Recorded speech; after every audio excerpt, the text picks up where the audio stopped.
La resiliencia, tanto en individuos como en organizaciones, es la capacidad fundamental para enfrentar y superar la adversidad.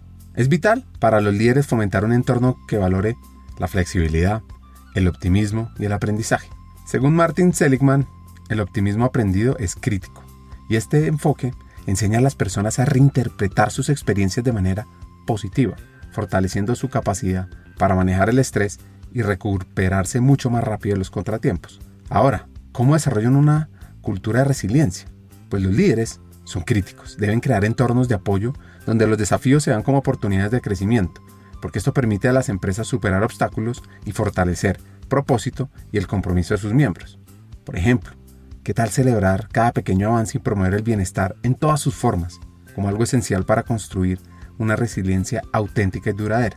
Al final, invertir en la resiliencia es invertir en un futuro más sólido y exitoso para todos. Y el episodio de hoy tiene que ver mucho con esto, además de ser un invitado con una vida atípica, empezando por el camino contemplativo desde joven, el fútbol de alto nivel, una carrera que uno no pensaría y que seguro nadie esperaba en su familia. Muchos días de silencio, el proceso de paz, mindfulness y la data frente al talento.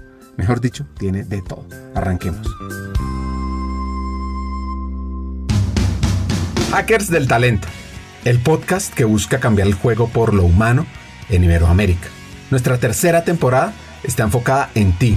Luchar con determinación por lo que quieres en la vida, ¿no? Entender por qué te levantás todos los días y vas a determinado lugar o te conectás para desarrollar una tarea. Entender el por qué. Un equipo que sean coachables. Una persona que no es capaz de hablar de sus fracasos, o peor, que considera que nunca tuvo fracasos o nunca tuvo fracasos, es una persona en la cual definitivamente no quiero invertir. Porque yo quiero invertir en personas que hayan fracasado muchas veces, porque quiere decir que aprendieron un montón. Cree en tu talento, tus capacidades, para que seamos parte clave de una región más competitiva, inclusiva, equitativa y próspera, donde juntos pongamos a las personas en el centro del mundo del trabajo. Nuestra responsabilidad es ayudar a líderes a que conecten su cabeza con su corazón. Porque es imposible hacer algo o tomar acción sobre una situación o sobre un problema del cual uno no es consciente. Esperamos que disfrutes esta tercera temporada, porque va a ser una fuente de inspiración, unión, colaboración, aprendizaje, debate para la comunidad interesada en el talento.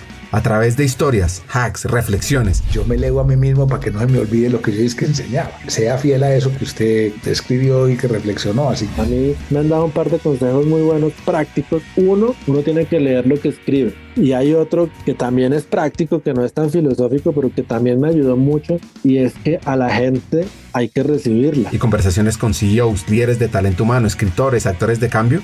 Vas a recibir múltiples ideas para evolucionar como persona, como líder y para que tu empresa sea mejor. Soñar y pensar en grande es exactamente igual que hacer soñar y pensar en pequeño. Te invitamos a regalarte este espacio para ti, con conversaciones profundas y significativas que te harán pensar y te inspirarán a tomar acción. Únete a nosotros en este viaje para hackear el talento y juntos cambiemos el juego por lo humano, por un futuro fuera de serie.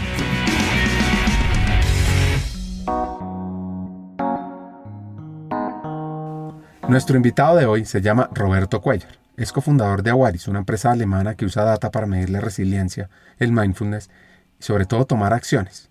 De todo esto, es muy interesante conocer el impacto que están generando. Sí, hay unos datos que nos acompañan. Gallup publicó hace un año una investigación que hizo con 7,000 personas que trabajan en distintas industrias en el mundo corporativo. Y en esta evidencia lo que muestra es que desde hace 14 años para acá venimos duplicando la percepción de que estamos más estresados en nuestra vida laboral. Venimos incrementando más de un 20% la experiencia de la angustia, la soledad, el miedo. Y eso sigue creciendo. ¿Qué relación hay entre esto que muestra Gallup y el desempeño? Lo que muestra la evidencia es que cuando los seres humanos bajamos nuestra capacidad para poder generar por ejemplo, habilidades que nos permitan sentirnos más tranquilos, gestionar la angustia y la incertidumbre, tenemos menos capacidad, por ejemplo, para crear, para diseñar nuevas ideas que le den un nuevo aire al negocio, pero mucho menos para interactuar. Cuando estamos estresados, un efecto natural que tenemos los seres humanos es encerrarnos en nuestros propios pensamientos. Y cuando salimos, la forma de salir normalmente es con queja, con pelea, en un estado mental muy poco proactivo. Es decir, el bienestar de las personas está íntimamente ligado al desempeño de los líderes, al desempeño de los equipos, al desempeño de las organizaciones. Cuando una organización no tiene en cuenta el desarrollo de estas habilidades y dejamos a merced de la vida, que la vida sea el que vaya moldeando ese bienestar que se convierte en malestar en las personas, porque el mundo cada vez es más complejo, el mundo cada vez va más rápido y eso no va a parar. Los negocios cada vez se vuelven más complejos. Menos podemos predecir el futuro de nuestro negocio. Ahora hacemos planeaciones estratégicas a 2 o 3 meses. Estamos hablando de que entramos en escenarios estratégicos, pero no podemos planear. Todo eso que estamos viviendo como contexto, sin una mente entrenada que sepa manejar y gestionar esa realidad, tiene un impacto significativo que no genera sostenibilidad en el negocio.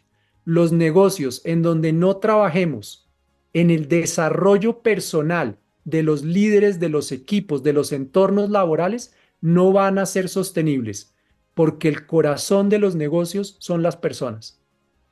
Si las personas no están para mover los negocios, no vamos a tener negocios.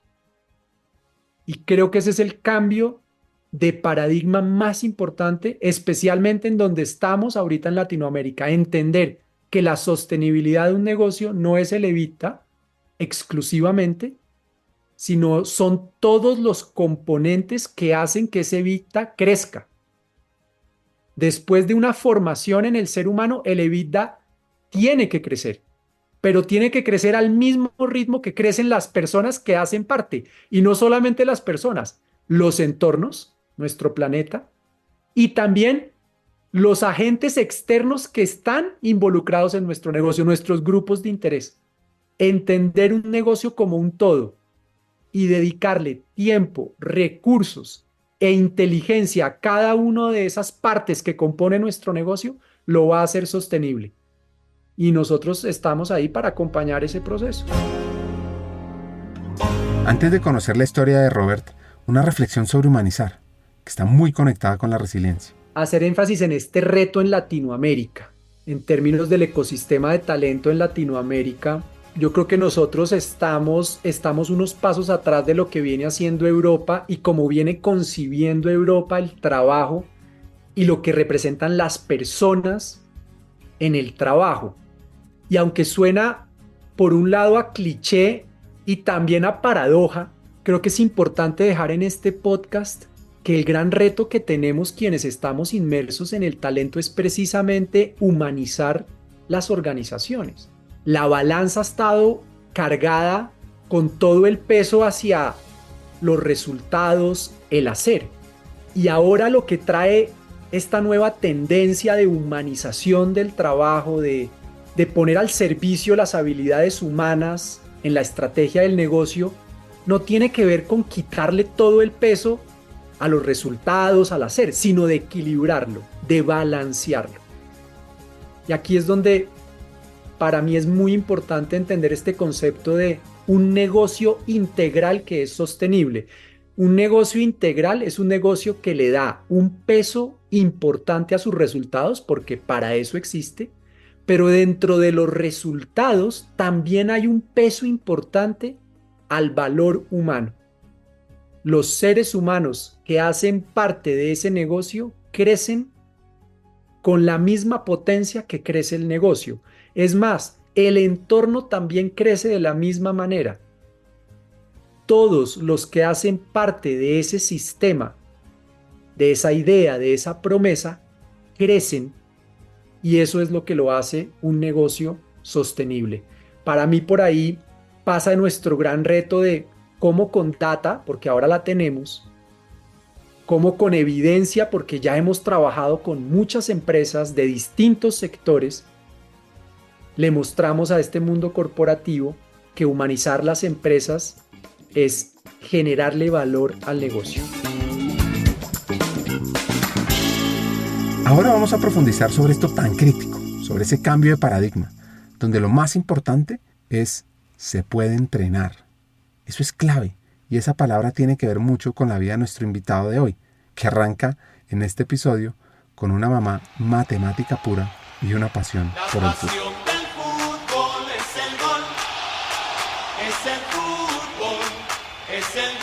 Digamos que hablar de mis papás va muy ligado al contexto de mi infancia y de mi historia de vida. Yo soy hijo de una matemática pura que se dedicó toda su vida a la enseñanza, muchos años trabajando, enseñándole a profesores didáctica, pedagogía, y un papá arquitecto muy soñador en cuanto a su proyecto profesional, siempre pensando en cómo construir casas en el campo. Entonces, gracias a ese sueño que tenía mi papá de las casas campesinas, especialmente las colombianas, nosotros crecimos en el campo, en una población a unos 30 kilómetros de Bogotá, en una casa que era una finca, un lugar donde estábamos rodeados de animales, de naturaleza, mucha libertad, muchos espacios para jugar, para inventarse los juegos. No había tantos momentos para la televisión, ni tantos espacios para quedarse encerrado en un apartamento, sino con muchas posibilidades para crear, para soñar y sobre todo para invertir el tiempo jugando. Entonces mi infancia yo la describiría como una infancia muy verde, libre, de mucho juego y especialmente para mí de mucho fútbol. Porque algo que me deja mi infancia es que en una de las zonas de nuestra finca yo hago una cancha de fútbol con pedazos de árboles caídos y ese se vuelve como mi rincón, mi terapia y mi lugar de pasar gran parte de la infancia. Aprovechar este episodio para darle gracias a la mamá de Roberto, Meme, por contagiarme de la pasión por las matemáticas, a mí y a miles de estudiantes. De verdad, de esas personas que lo inspira a uno a estudiar más los números. Ahora, ¿cómo le iba a Roberto con las matemáticas? Yo fui, Ricardo, uno de los peores estudiantes de mi mamá y de los que yo creo que no logró hacer como ese clic que estás describiendo te pasó a ti con ella. Realmente a mí en matemáticas nunca me fue bien y básicamente tenía que ver porque primero mi tipo de pensamiento no era específicamente lógico matemático, mi forma de acceder al aprendizaje no era ese, estaba más desde el mundo de las humanidades, muy conectado también con mi mundo emocional y el autoconocimiento desde muy pequeño. Entonces ese tipo de materias para mí eran complejas y mi mamá, como la estás describiendo, que era reconocida por muchos de sus estudiantes como una persona que le había devuelto la confianza y la motivación por las matemáticas, tenía unas sesiones conmigo que yo creo que eran épicas en la casa, de no entender, de yo entrar en unos estados de negación frente a las matemáticas y ella buscando en todos sus anaqueles que le funcionaban en el colegio para transformar radicalmente a sus estudiantes y creo que conmigo no funcionaba. Pero creo que lo más valioso de esto fue que tuvimos mucho tiempo de compartir juntos gracias a esas clases particulares, personales y maternales de matemáticas. Entonces, eso nos permitió, yo creo que permearnos muchísimo de algo que sí logré capturar de mi mamá y que puedo decir que hoy en día yo me declaro en gran parte un pedagogo, yo me dedico a la pedagogía. En este caso no con estudiantes de colegio, sino con líderes en empresas. y me permeé de su capacidad especialmente para devolverle la confianza a las personas en la apropiación del conocimiento y además de eso en la confianza que uno necesita con uno mismo para poder avanzar en esta vida. Y desde ahí creo que esas lecciones fallidas de matemáticas conmigo se convirtieron en grandes aprendizajes aplicables a mí hoy en cuanto a pedagogía con líderes en empresas. Byung-Chul Han es un filósofo coreano que dice que la sociedad moderna está dominada por el que él llama capitalismo del rendimiento, donde los individuos son empujados constantemente a ser productivos, eficientes y maximizar su rendimiento en todas las áreas de la vida. Esta presión perpetua conduce al agotamiento, depresión y otros trastornos psíquicos. La vida contemplativa, en contraste, ofrece un espacio para la resistencia a esta lógica de rendimiento, promoviendo una existencia más pausada y reflexiva. Ahora, sobre su padre, ¿qué recuerdos le aparecen a este amante del fútbol? Pues lo primero que me aparece es que mi papá tiene una inclinación muy grande por la contemplación y por la naturaleza, y parte de ese sueño que él llevó en muchos de los casos a construir casas de personas que querían vivir en el campo, fue ubicar esas casas de manera muy sencilla, en lugares en donde realmente la abundancia de esos hogares estaba más que en el tamaño de la casa, la tecnología que usara la casa, en la sencillez que a veces nos presenta la vida. Y que cuando podemos y nos permitimos ver esa sencillez encontramos grandeza. Entonces él principalmente tiene una casa a 60 kilómetros de Bogotá, en una montaña, y por ejemplo vivió más de 20 años sin luz eléctrica. Hace unos años instaló unos paneles solares, puso energía eólica en ese lugar. No tenía teléfono, muy poca señal de teléfono móvil, y digamos que la reflexión que a mí me llega de su forma de vivir es que a veces estamos llenos de cosas, pero vacíos de muchas otras. Y creo que la sencillez y el hacer las cosas fáciles y el buscar y encontrar en los entornos lo que los entornos naturalmente nos ofrecen tiene una gran riqueza y genera una gran abundancia. Creo que por ahí hay un legado interesante en mi historia de vida, como lo vamos a hablar más adelante.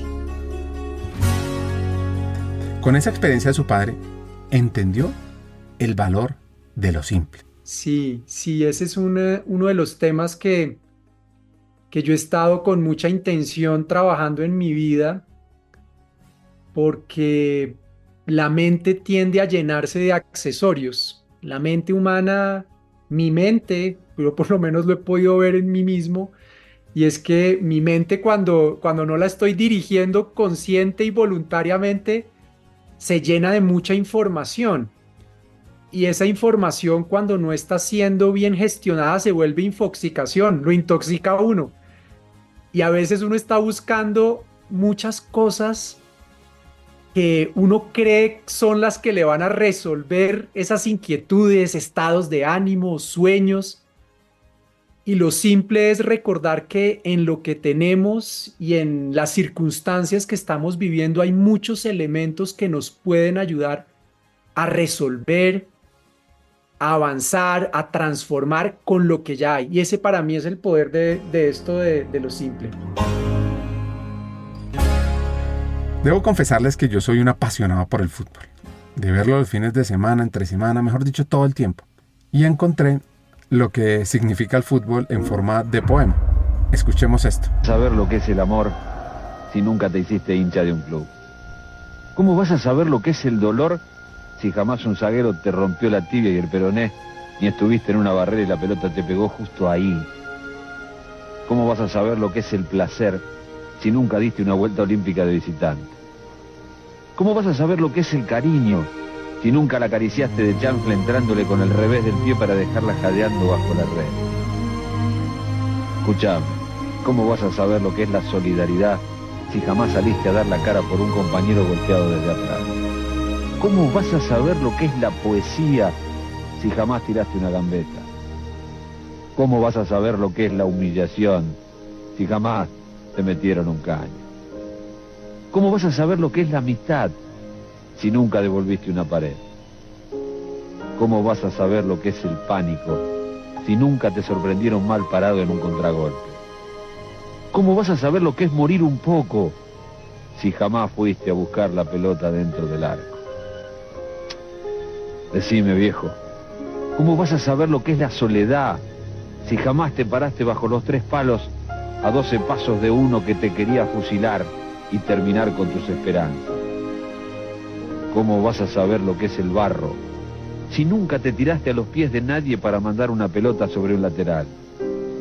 ¿Cómo vas a saber lo que es el egoísmo si nunca hiciste una de más cuando tenías que dársela al 9 que estaba solo? ¿Cómo vas a saber lo que es el arte si nunca, pero nunca, inventaste una rabona? ¿Cómo vas a saber lo que es la música si jamás cantaste desde la popular? ¿Cómo vas a saber lo que es la injusticia si nunca te sacó tarjeta roja un referí localista? Decime, ¿cómo vas a saber lo que es el insomnio si jamás te fuiste al descenso? ¿Cómo vas a saber lo que es el odio si nunca hiciste un gol en contra? ¿Cómo vas a saber lo que es llorar si jamás perdiste una final de un mundial sobre la hora con un penal dudoso? ¿Cómo vas a saber, querido amigo, cómo vas a saber lo que es la vida si nunca, jamás jugaste al fútbol? ¿Y qué significa para nuestro hacker colombiano el fútbol? No, el fútbol fue, Ricardo, un espacio para mí de muchos reconocimientos de habilidades, porque al principio empieza siendo un juego en el que yo narraba partidos, me inventaba mundiales, quedaba campeón en mi mundo interno mental de muchos mundiales en esa cancha, en el campo. Y a medida que empecé a poner en práctica en el colegio, en la selección del equipo de fútbol del colegio, esas habilidades futbolísticas, empecé a destacarme de manera significativa en fútbol y en general en los deportes. Esa fue una habilidad que siempre tuve, que mantengo activa hasta hoy. No sé, hoy en día no tanto como habilidad, creo que más como un espacio de esparcimiento y de reconexión y de regeneración. Pero en esa época ese juego se convirtió después en una convicción de querer ser futbolista profesional, que creo que todos los niños lo tienen o la mayoría de niños lo tienen desde que son muy pequeños.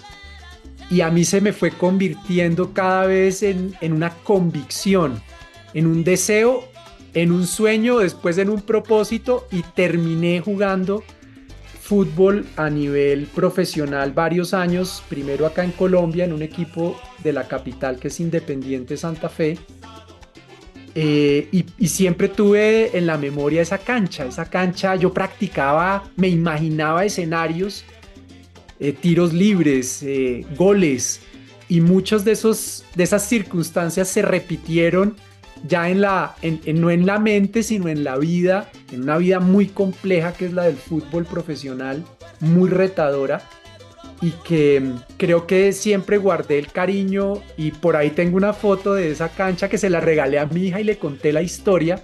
De hecho, fuimos a la casa y le mostré dónde era ese lugar, porque para mí genera un significado muy profundo esa cancha, que supera el tema del fútbol y pasa más por lo que hablábamos antes de la infancia y cómo nos marcan esos espacios divertidos, profundos, libres, de juego, de conexión con uno mismo, de descubrir cómo es uno. Y esa foto se la regalé pensando mucho e invitándola a ella también a construir en este momento de su vida esos espacios mágicos que lo acompañan a uno el resto de la vida. El fútbol es simple, pero es difícil jugar de manera simple, dice Johan Cruyff. Así que ahora, entendiendo la vida de Roberto, conozcamos cuál es un momento clave en su vida. Sí, yo creo que hay un momento clave Pues estudiamos en el mismo colegio, que es un colegio alemán, el andino, y es el momento del intercambio. Creo que ese momento es un hito en mi historia de vida. Nos vamos de intercambio a los 16 años a una familia alemana, 6 meses, y es el primer momento de la vida en el que me doy cuenta que empiezo a conversar conmigo mismo de manera más profunda. Yo siempre fui muy filósofo de pequeño, haciéndome preguntas y teniendo mucho tiempo para hablar, pero en el intercambio me doy cuenta como de lo significativo que son esos diálogos internos, especialmente porque se suceden esos diálogos por la soledad, por estar solo en el intercambio, no tener a la familia. Y ese punto es fundamental porque me empiezo a hacer unas preguntas que todavía me acompañan y que me han permitido tomar algunas decisiones importantes en la vida. Entonces yo marcaría ese. En Alemania juego fútbol y subo un poquito la vara del nivel en donde estaba jugando. En Alemania entro a la liga alemana y empiezo a jugar en una categoría que ya es una categoría seria, un equipo de la ciudad donde teníamos que viajar, y ahí soy exitoso. Me va muy bien jugando en Alemania, que es un país futbolero históricamente. Entonces esos dos hitos son fundamentales para mi juventud.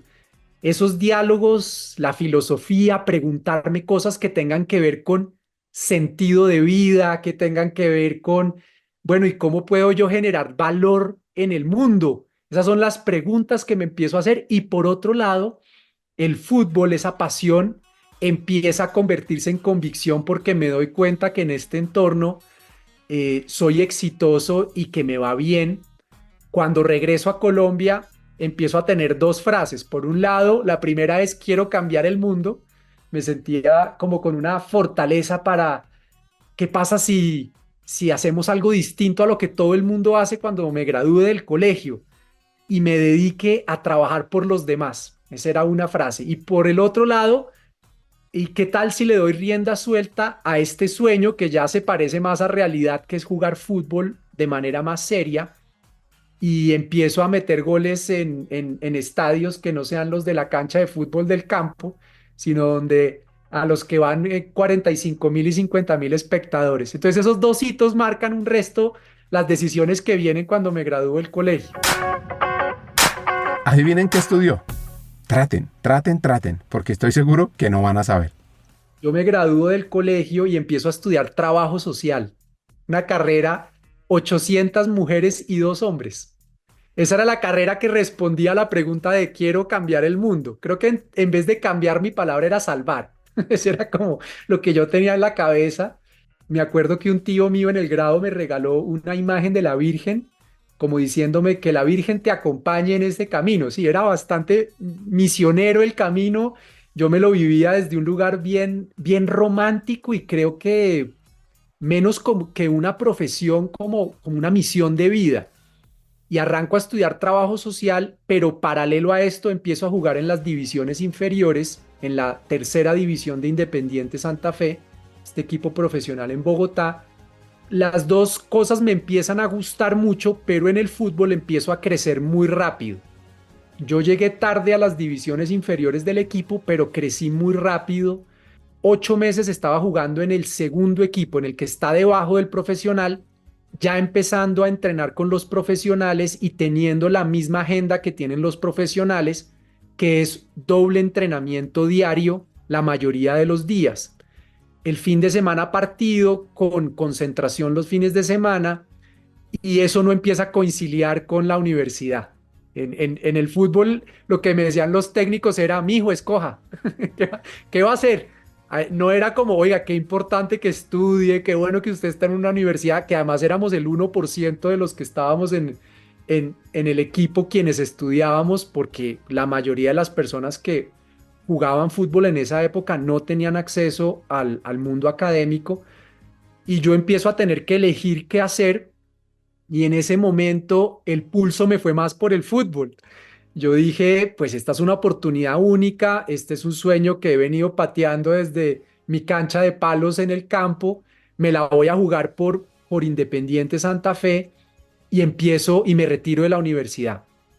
y tengo un semestre en el que me dedico solamente a jugar, empiezo a jugar, a avanzar, un entorno muy complejo, Ricardo, en cuanto a socialización, físicamente, unos entrenamientos que solamente de pensarlos ahorita ya me empiezan a doler los isquiotibiales, unos entrenamientos brutales, con unos niveles de exigencia absurdos y con una socialización para la que yo no estaba preparado. Pues yo crecí en un entorno socioeconómico alto en Colombia y el 99% de las personas que hacían parte de esa generación en la que yo jugué venían de estratos socioeconómicos quizás los más bajos de la sociedad colombiana, porque ahí había personas de todo Colombia que estaban no por ver si cumplían un sueño, sino por el deber de lograr un trabajo. Una gran diferencia.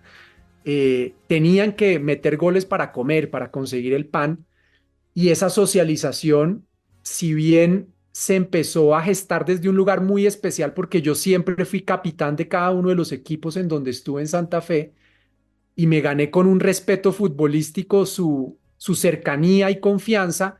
No fue fácil nunca mostrar realmente quién era yo y de dónde venía. Yo me mimetizaba muchísimo, esperaba que ellos tomaran su bus y cuando ellos ya lo habían tomado yo cruzaba la calle porque yo iba para el otro lado, a los barrios donde había otras condiciones de vida.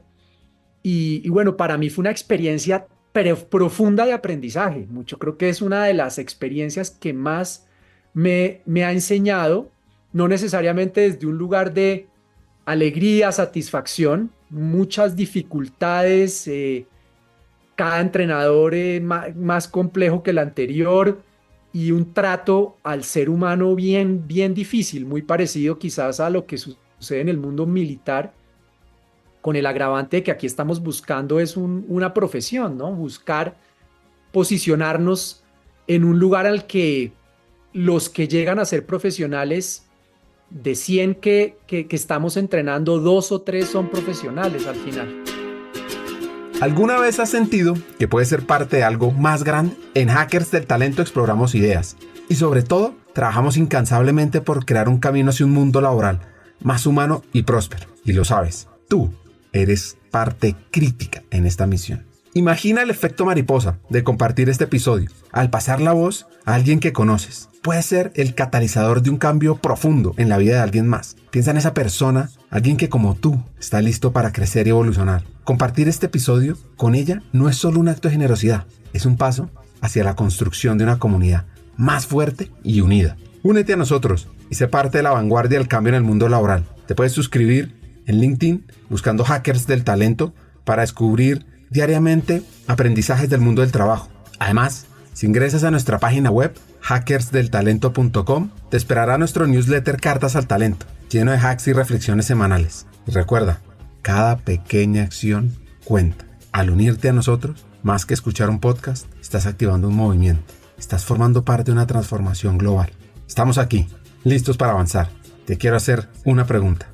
¿Te sumas a nuestra misión de transformar el mundo laboral en un lugar donde todos podemos prosperar? Pues bueno, continuemos juntos en este emocionante viaje y sigamos escuchando el episodio.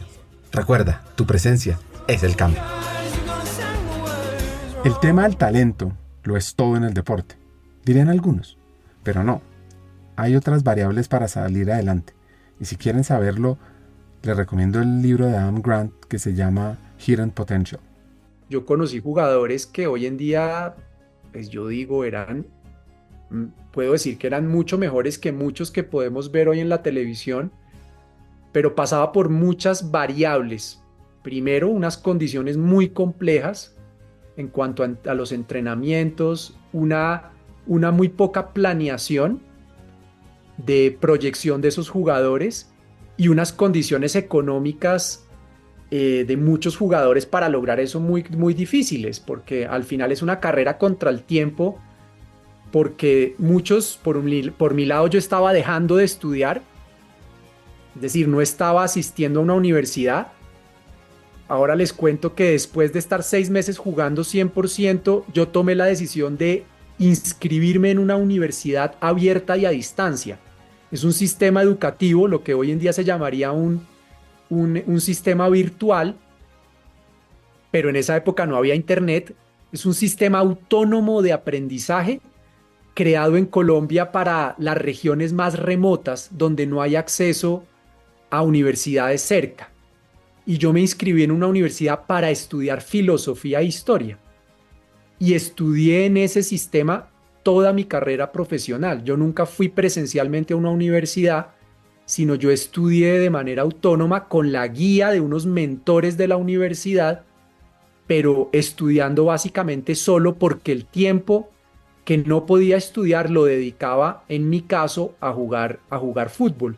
Entonces, ese embudo tiene una presión grande en mi caso, porque estaba dejando de estudiar y tenía la posibilidad de entrar a una universidad buena en Colombia. Y en el caso de muchos otros jugadores, la presión era: usted tiene que trabajar y producir.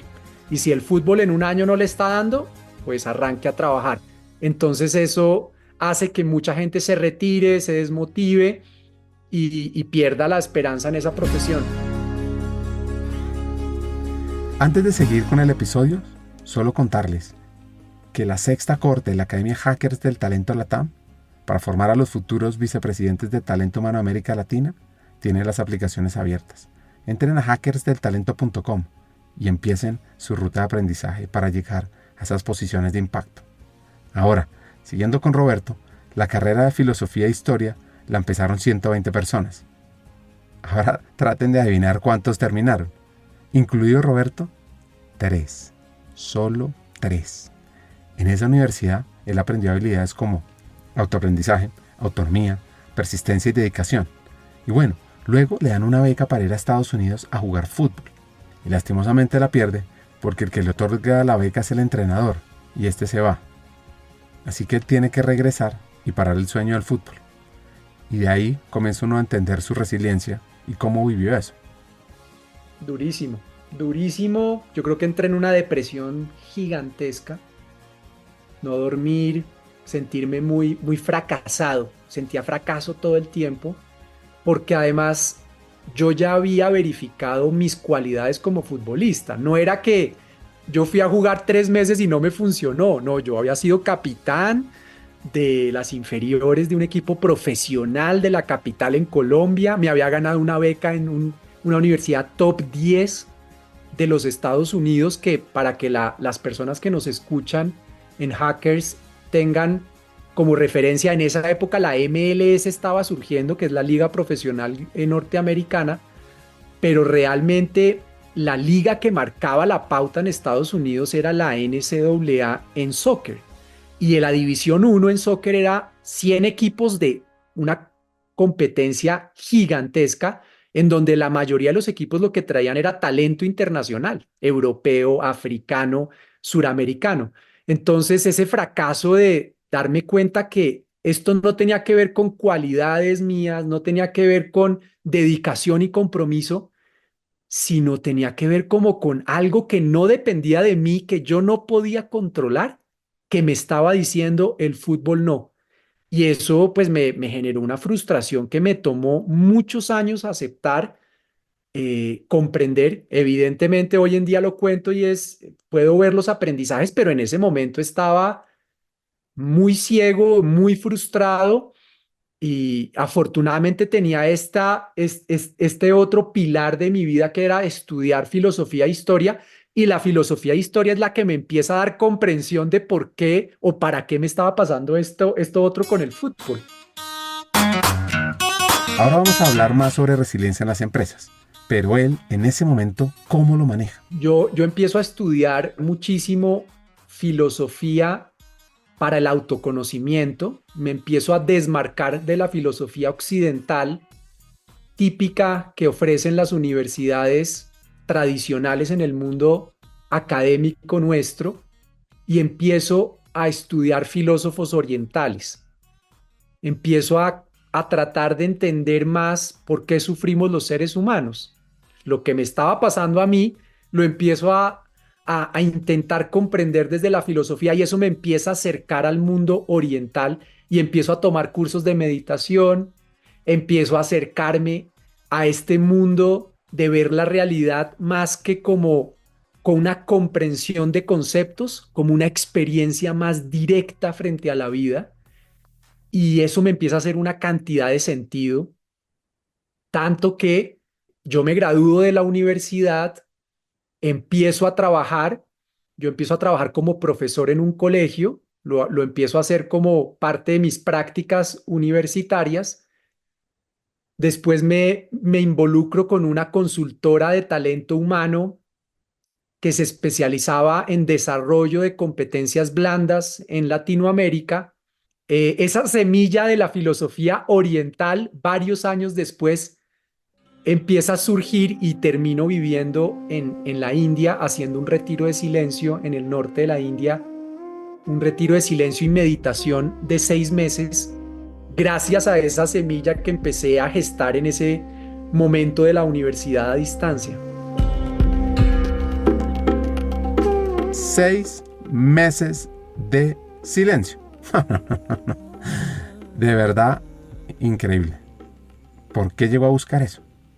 Yo empiezo a trabajar con esta consultora, Ricardo, 2 años, y uno de nuestros clientes, que era el grupo Valorem, uno de sus jefes, Frank Pearl, toma la decisión de retirarse del mundo corporativo y dedicarse a trabajar para el gobierno nacional, esto es año 2007, en el proceso de desmovilización de las autodefensas. Una vez nosotros firmamos en Colombia el acuerdo en Ralito y se desmovilizan 55.000 combatientes de las autodefensas, nuestro gobierno tiene que decidir qué hacer con ellos y cómo los integrábamos a la sociedad. Y Frank decide ser el alto consejero para la reintegración.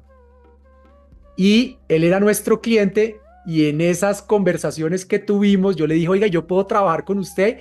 Me acordé que yo quería cambiar el mundo y dije, oiga, pues chévere hacerlo desde el mundo corporativo, pero ¿qué tal dedicarle un tiempo al país, a Colombia? Y él me dice, de una, véngase y usted hace lo que hace en el mundo corporativo, acompañar y guiar personas para que desarrollen competencias humanas, y lo hacemos con los excombatientes y el contexto en el que viven. Y me voy 2 años a trabajar con la Alta Consejería para la Reintegración en un programa de liderazgo, por un lado, buscando líderes innatos del proceso, y por otro, acompañando los equipos que se encargaban de atender esos excombatientes en las regiones de Colombia. Este trabajo tiene pues un desgaste gigantesco a nivel emocional, porque estamos hablando de personas que estuvieron en la guerra. Entonces, psicológicamente el impacto que tiene interactuar con este tipo de personas es muy alto. Entonces mi labor era mitigar ese impacto y buscar que las personas que estaban dedicadas a esto lograran superar esas dificultades mentales, emocionales y físicas para poder ejercer este trabajo. Y devolviéndome alguna vez de Quibdó, trabajando con unos jóvenes jóvenes 22 años que habían trabajado en las autodefensas desde los 13 años, en el avión empiezo a reflexionar y a decir, creo que es un momento de hacer un alto en mi vida. Es un momento de parar y dedicarme un tiempo a mí, porque me estoy dando cuenta que para poder acompañar procesos de desarrollo humano, yo tengo que estar un paso adelante en mi propio proceso. Conocerme más, saber realmente cómo es que se expresan mis emociones, qué hago con ellas, cómo manejo mi propia angustia, mi propia frustración. Y me empieza a surgir la semilla de la India. En ese momento vuelve a surgir y a decir, oye, ¿por qué no me voy a un retiro donde pueda tener, la agenda se llame TPM, tiempo para mí? Y así fue. Ese fue el momento en que decidí hacer ese retiro y busqué especialmente este formato, porque el formato de retiro de 6 meses, donde teníamos que guardar silencio, no comprar nada, tener, durante 6 meses un voto de castidad, no tener relaciones sexuales y tampoco comprar cosas, me parecía un formato interesante para realmente profundizar y no quedarme como en ese in-between entre estar en el retiro pero estar conectado con el trabajo. Entonces corté absolutamente durante esos 6 meses con la vida que tenía acá y empecé a vivir una vida distinta en ese espacio de aprendizaje.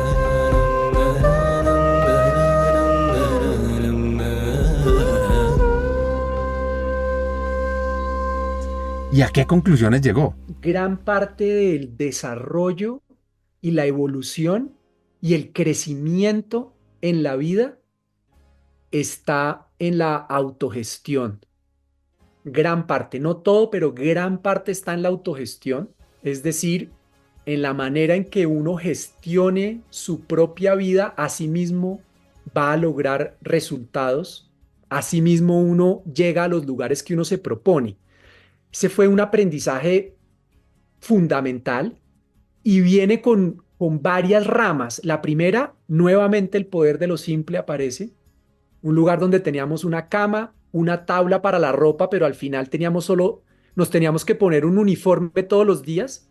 O sea que teníamos 2 uniformes en esa tabla, unos baños compartidos, no televisión, no internet, no hablar con los otros, que parece que es un recurso indispensable para el crecimiento, para la plenitud, y resulta que tenemos más recursos. Un recurso que empieza a ser muy importante es empezar a tener calma, empezar a desarrollar estados mentales que me permitan generar perspectivas positivas de la vida, empezar a desarrollar más amabilidad conmigo y con el otro, el servicio a los demás, una serie de habilidades que empiezan a darle muchísimo sentido a esto de la autogestión.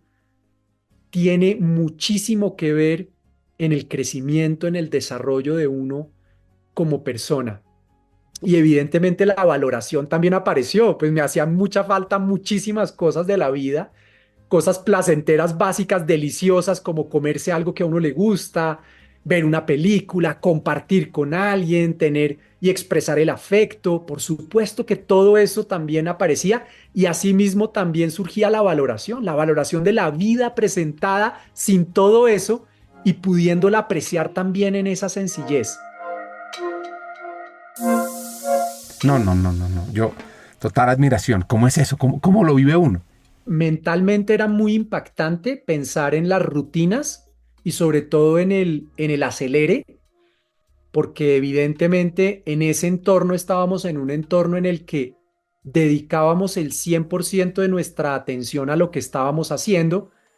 El nivel de distracciones pasa muchísimo más por la cantidad de pensamientos que uno puede tener que por los elementos externos, como acaba de surgir una reunión, me acabo de enterar que esto pasó, me entra una llamada. Eso en ese lugar no existe. Entonces hay un nivel de atención plena sobre lo que hacemos profunda. Si bien el regreso, que además yo lo hice por Nueva York, esa era mi parada, o sea que yo paré en Nueva York y me bajé además y caminé, y lo que me empieza a pasar es que como lo que había desarrollado era una confianza en mí mismo y en darme cuenta que esa autogestión me permite aplicarla a cualquier contexto.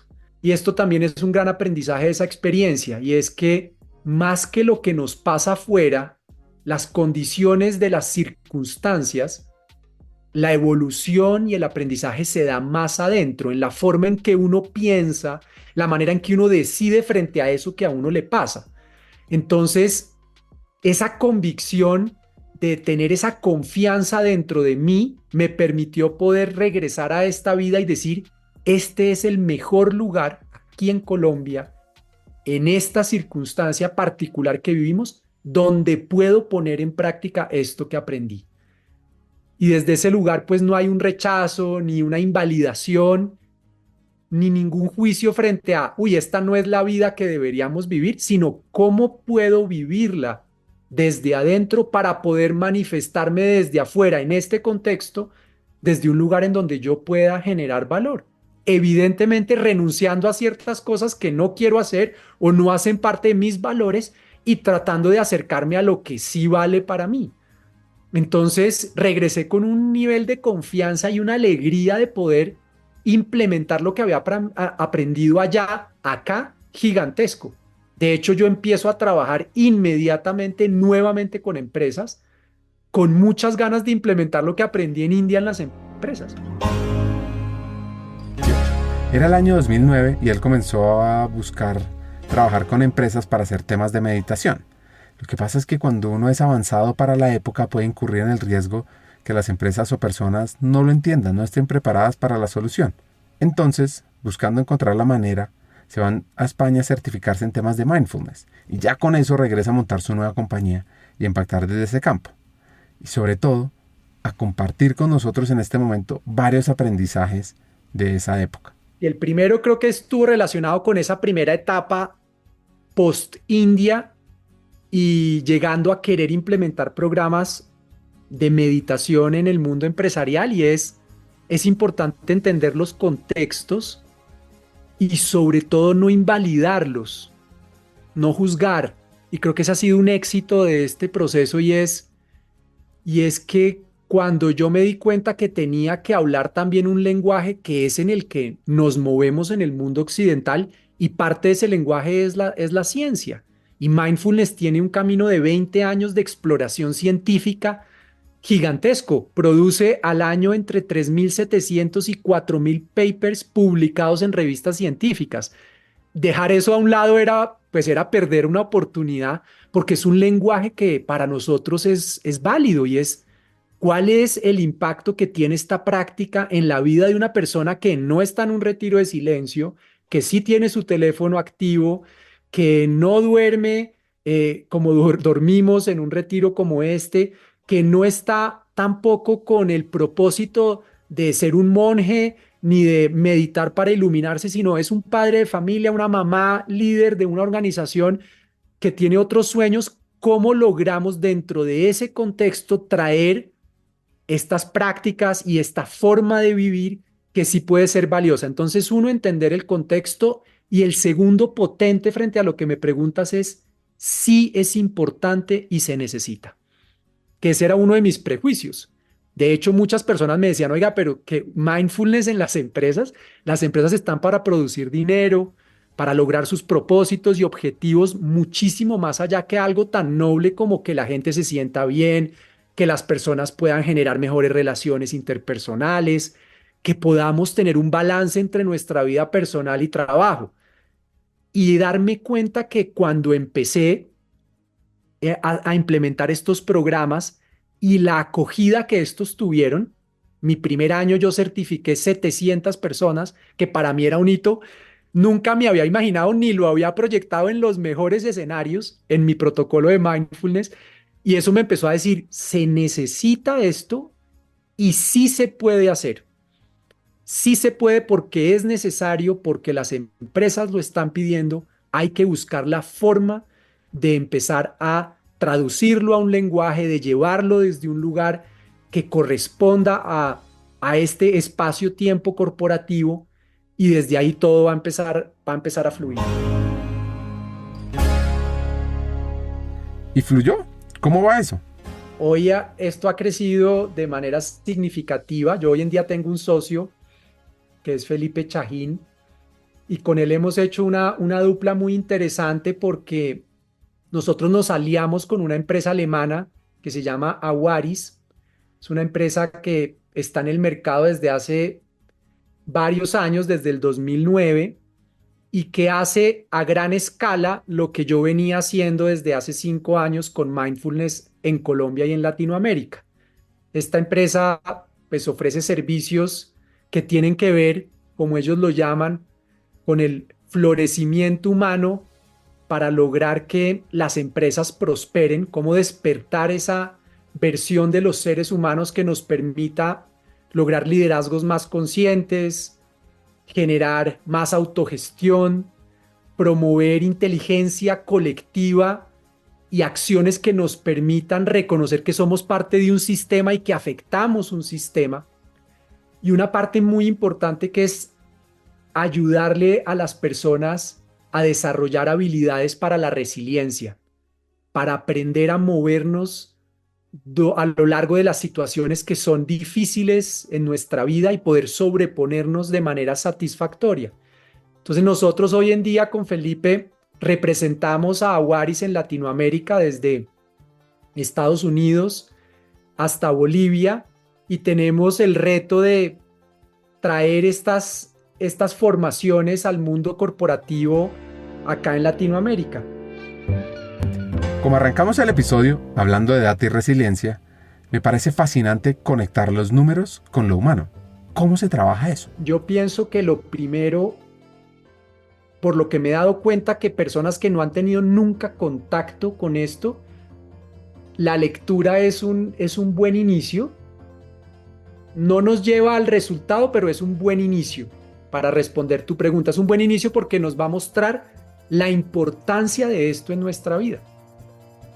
Yo le podría hacer una pregunta a todas las personas que están en este podcast de Hackers, y es: ¿cómo es nuestra vida cuando nosotros nos desconectamos de nuestro bienestar? Y ojo que bienestar lo voy a definir no como estar siempre bien, sino bienestar lo voy a definir como un estado de plenitud.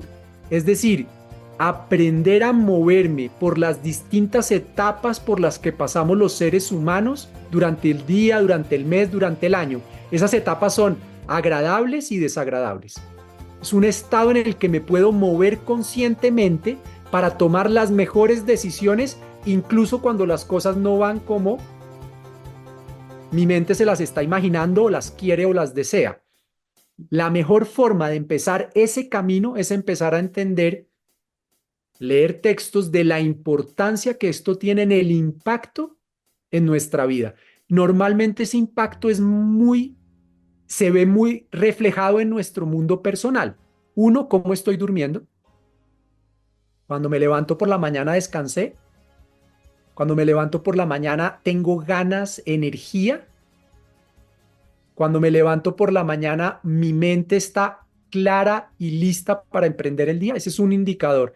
Y el segundo, ¿cómo estoy digiriendo los alimentos?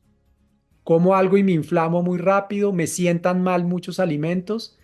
Descansar y nutrirnos son los dos primeros indicadores. Y empieza a aparecer uno tercero, y es cuando pongo la cabeza en la almohada, que es un momento de estar yo con yo. ¿Cómo es mi nivel de paz? Si pudiera poner en porcentajes de 0 a 100 mi nivel de paz, ¿en cuánto está? Esos tres indicadores, si están por debajo del 50%, no estoy descansando bien, no estoy digiriendo bien la comida, mi nivel de paz ahorita estoy muy angustiado constantemente. Muchas cosas me alteran y me ponen a actuar de forma reactiva, pues es un buen momento para empezar a buscar espacios en mi cotidianidad, en mi agenda diaria, para hacer pausas, para darme cuenta dónde está puesta mi atención, para profundizar en qué es lo que estoy sintiendo y cómo puedo darle un curso, en preguntarme si la manera en que estoy abordando las situaciones de mi vida es la forma en que quisiera hacerlo, es la que me da energía, ganas, la que me está llevando al lugar donde quiero estar. Y ese tipo de preguntas nos van a llevar a la información. Después de leer textos, que hay cientos y le puedo dejar algunos títulos, lo mejor para empezar este camino es empezar a practicar pausas de presencia plena en nuestra cotidianidad. Hacer altos, por ejemplo, después de acabar esta conversación, hacer un alto y darme cuenta mi estado. Ahorita hablábamos de 3 dimensiones. ¿Cómo está mi cuerpo después de esta conversación? ¿Qué me pide mi cuerpo? Y noten que en este instante el cuerpo está hablando y nos está pidiendo y nos está dando información acerca de qué lo hace sentir bien, qué lo tiene quizás un poco contraído, dónde hay dolor, dónde hay espacios donde me está pidiendo que lo toque. El cuerpo, y notarlo, pero también la mente genera impactos de lo que vamos viviendo. Esta conversación nos va a dejar pensamientos a ti y a mí y a las personas que nos van a escuchar. Y notar esto. Pareciera que la vida se volvió solamente comer, ¿no? Todo el tiempo estamos recibiendo información, comiendo y muy poco para digerir. Y esas pausas de las que estoy hablando para iniciarse en un camino como este nos permiten digerir, darnos cuenta de, oiga, ¿con qué me quedo de esta conversación? ¿Qué me hace sentido? ¿Qué quiero empezar a poner en práctica? Esas preguntas surgen de una digestión, de una pausa, de despertar esa capacidad de darnos cuenta. Y por supuesto que esto también tiene un impacto en la forma en que me relaciono. y es notar a partir de este momento, o por ejemplo, cuáles fueron las reacciones que tuve en este podcast, en la reunión que acabo de tener, en la persona que me acaba de pitar cuando venía en mi carro para llegar a la oficina. Darme cuenta y empezar a hacer esas pausas nos permite empezar a crear una realidad y no solamente una idea de lo que es esto. Mindfulness no es una idea, sino mindfulness es un estado. Mindfulness tampoco es una meditación. Utilizamos la meditación para entrar en un estado de presencia plena que me permite darme cuenta de lo que ocurre en el lugar donde estoy para tener mayor claridad, para conectar con mis valores, para tomar decisiones que correspondan con esos valores que yo quiero expresar. Y eso es lo que estamos buscando empezar a hacer. ¿Lo puede empezar a hacer alguien que no tiene experiencia? Sí. Empezando a hacer conciencia de la importancia de estos espacios en nuestra cotidianidad. Transforma tu futuro hoy. ¿Estás lista? ¿Estás listo para ser esa persona líder que refine talento humano en tu organización? Recuerda, invertir en ti mismo, más que una decisión inteligente, es el acto más poderoso de liderazgo que puedes realizar. Y nuestra academia Hackers del Talento LATAM, más que un programa de formación, es una inversión en tu potencial ilimitado, una puerta a convertirte en visionaria, en estratega, capaz de impulsar el cambio, la innovación y adquirir las nuevas herramientas para transformarnos en este mundo tan tecnológico y tan humano. Te voy a dar 4 razones para que apliques cuanto antes a la Academia Hackers del Talento LATAM. 1. Formación de vanguardia. Aprende los mejores, porque es que nuestros profesores son vicepresidentes de talento, CEOs de renombre en América Latina, listos para compartir su experiencia y conocimiento y transformarse juntos contigo. 2. Conéctate con una comunidad de élite. Al unirte, te integrarás a una red de profesionales con ambición, con sueños, que enriquecen tu camino profesional y personal, con una gran experiencia laboral, que además probablemente se convertirán en buenos amigos tuyos. 3. Contenido revolucionario y actualizado. Nuestro currículo abarca temas clave para tu futuro, desde estrategia, antropotec, mindset para hackear el talento, liderazgo, impacto, influencia, conocimiento del negocio, analítica de personas, inteligencia artificial. Mejor dicho, te vamos a dar herramientas para que te posiciones y estés a la vanguardia en tu área, en people, en gestión de lo humano. Y por último, la experiencia educativa es de alto impacto. Nuestro enfoque innovador combina teoría y práctica, retos de transformación, coaching entre pares, acceso a cientos de contenidos asincrónicos y mucho más. Y al final, lo que estamos haciendo es garantizar un aprendizaje dinámico y profundo. Entonces, ahora es tu oportunidad para ser ese líder que guiará tu transformación en talento humano. Aplica a la corte número 5 de nuestra Academia Hackers del Talento LATAM. Es muy fácil. Ve a hackersdeltalento.com y ahí encontrarás toda la información para que te atrevas a hacer el cambio, a ser ese líder excepcional que el mundo necesita. El futuro del talento te espera. Comienza con la decisión de ser más, de impactar más. Invierte en ti y sé el líder del mañana.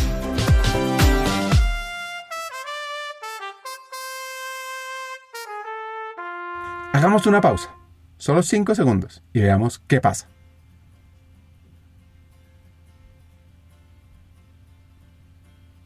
¿Cómo lo sintieron? Pues bueno, en esta evolución y crecimiento personal, Robert nos da 2 hacks para que saquen su libreta. Sí, digamos que hay dos niveles y 2 frentes que necesitamos atender. Por un lado está el de autogestión, y es como le damos herramientas a cada uno de los individuos. Nadie puede gestionar una emoción por mí, nadie. Ni nadie va a poder trabajar el nivel de enfoque. Nadie va a poder hacer por mí lo que yo necesito hacer para mejorar mis relaciones interpersonales, dar mejor feedback, ser inspirador para otros. Eso es algo que me corresponde hacer a mí. Entonces, un primer frente es cómo le damos herramientas a los individuos que pertenecen a los ecosistemas corporativos. Pero 2, cómo empezamos a hacer conciencia, como tú dices, para empezar a alinear nuestra cultura corporativa a lo que nosotros queremos transmitir. Y eso a lo que le pasa a las empresas nos pasa a los seres humanos. Uno por la mañana dice, oiga, voy a servir.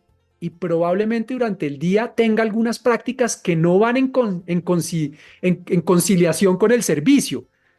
Y ahí la atención plena le permite reflexionar a las empresas como sistema ¿Cuáles de esas prácticas, cuáles de esos tratos?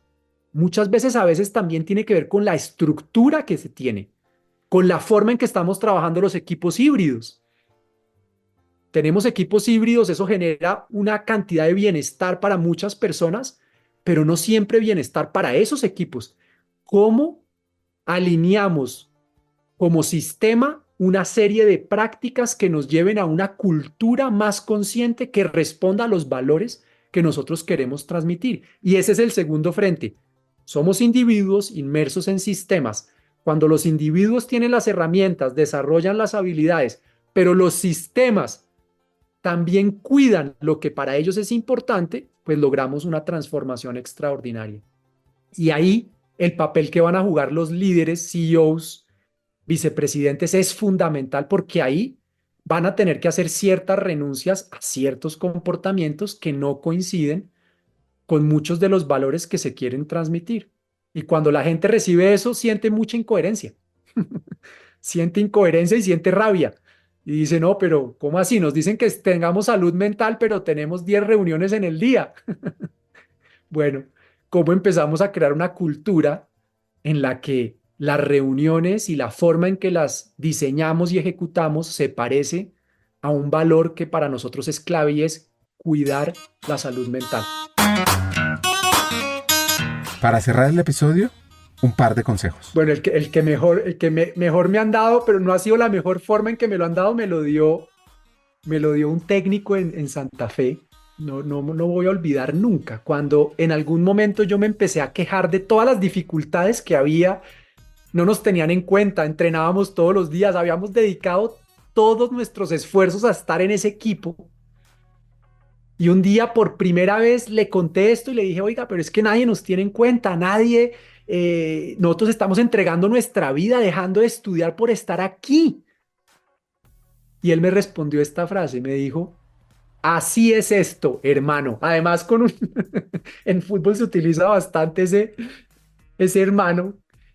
Y creo que no fue un consejo, pero yo me lo tomé como tal, y es entender que en la vida no siempre las cosas van a pasar como uno quiere, pero siempre hay una oportunidad para aprovecharlas. Y eso no depende de lo que está afuera, sino depende de mí. Nuevamente, autogestión. Eso en cuanto a ese consejo. Después me lo han dado más bonito. En la India no me lo dijeron tan fuerte, pero me dijeron, resuelva. Y el consejo que yo doy, sí, a mí me gusta, pues no sé si son consejos, pero sí, son aprendizajes que me he dado cuenta que funcionan. Y uno es asumirse. Me gusta invitar a los líderes, a las personas, a mi familia, a mi hija, a mí mismo todas las mañanas a asumirme. Y asumirme tiene que ver con hacerme cargo de mí, de lo que está en mi responsabilidad, pero hacerlo con amabilidad. No hacerlo desde el lugar en donde nos damos palo y nos decimos, no, es que hay que aguantar más, esto se trata de sufrir, de llorar, ¿no? Sino me asumo desde un lugar con responsabilidad y compromiso, y además le sumo uno que es amabilidad. La amabilidad es para mí una habilidad esencial en nuestro crecimiento, y está ligada a la forma en que nos hablamos, a la manera en que con afecto nos comprendemos, nos aceptamos. Y lo que yo he descubierto es que cuando uno aplica la amabilidad, los aprendizajes son más potentes, se reciben más fácil, se interiorizan más profundamente, y además de eso se genera confianza con uno y con los demás. Entonces, asumirse amablemente es una forma de crecer que ha sido extraordinaria en mi proceso, y que me gustaría seguirlo aprendiendo en mi vida y seguirlo pudiendo transmitir a muchas personas. Roberto Cuéllar es un hacker del autoconocimiento, de la resiliencia, y aquí escogí 3 hacks principales. 1. En el autoconocimiento está el camino y la fortaleza interna para lograr una vida plena. 2.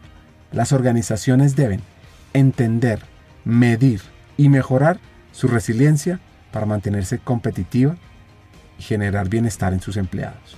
Y 3. Hagamos pausas. Respiremos, paremos un segundo y reconectemos. Hasta un siguiente episodio y sigamos hackeando el talento.